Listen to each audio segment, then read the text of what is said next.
What kind of ground do you have? Join me at the table as we talk about what ground. Have you ever heard that sentence sometimes, or that question asked, on what ground do you base this? What's your ground? What's your stance? Well, last week we talked about life in the seed, and I told you there was more to it than just that little session we had. So I want to continue on that same theme of life in the seed, but I want to break it down even more. So today we're going to answer the question, what is your ground? What is your ground like? And we can determine what our ground is like by looking at the word in Matthew chapter 13, verses 1 through 9. The same day, Jesus went out of the house and sat beside the sea, and great crowds gathered around him, so that he got in a boat and sat down. And the whole crowd stood on the beach. And he told them many things in parables, saying, a sower went out to sow, and as he sowed, some seeds fell along the path, and the birds came and devoured them. Other seeds fell on rocky ground, where they did not have much soil, and immediately they sprang up, since they had no depth of soil. But when the sun rose, they were scorched, and since they had no root, they withered away. Other seeds fell among thorns, and the thorns grew up and choked them. Other seeds fell on good soil and produced grain, some 100-fold, some 60, some 30.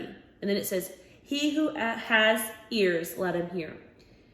I remember reading this passage and talking about this very thing when I was in junior high at what we called our Christian Student Union.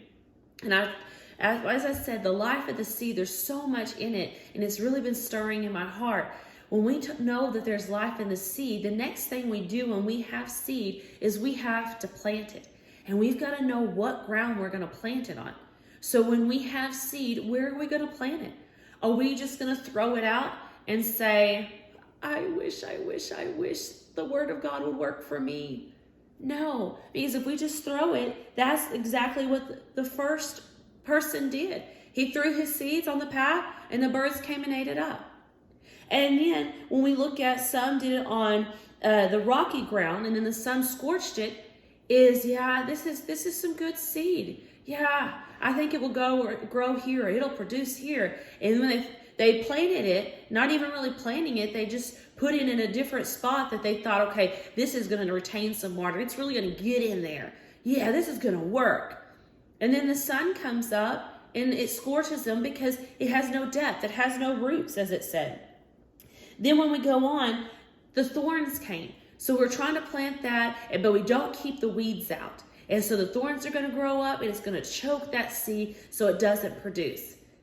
That would be like us. This is really good word. I'm going to plant this word. I'm going to keep it in my heart. But when the things of the world comes, like maybe if the news says something, we start to get in fear when we just heard a passage or a message on do not fear. And then here comes those thorns. Here comes those weeds of fear trying to choke it out. And we give into it, and it chokes that seed that was trying to produce life of security and confidence. And it chokes that up, the thorn and weeds of fear.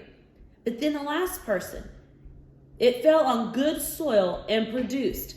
Well, how is it able to produce? Because it had good soil. And one thing I was reading about how seeds germinate is when you take that seed, what did we do in the natural? We till up the ground. When we till up the ground, that's getting all the rocks, all the weeds, all the bad soil, just tilling it up, mixing it up, and picking up all the weeds so that it is the best soil there is. Then we go and we plant our seed and we cover it up. And we make sure if there is weeds, we take them out because we don't want that to hinder the real produce, to what we want, what we're trying to harvest, to mix with it. And so when we look at this, I ask you, what is your ground like? If you know that there is life in the seed and you want it to produce what it says it will produce, you've got to plant it in the right ground. So think about, what is my ground like? Am I just hearing the words and letting it go in one ear out the other? Letting people take that word from me? Am I saying, oh yeah, that's a good word, and you think about it a little, but then your life kind of gets rocky and you let it out? Or do you plant the word and say, oh, this is good, and then when time goes and you don't have that full harvest yet, the waves of the world start coming in and choking that?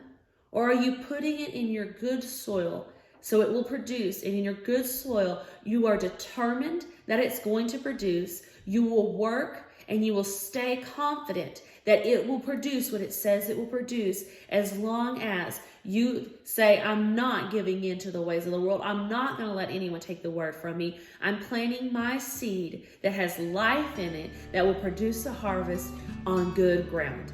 So your assignment is to think about, what grounds do you have?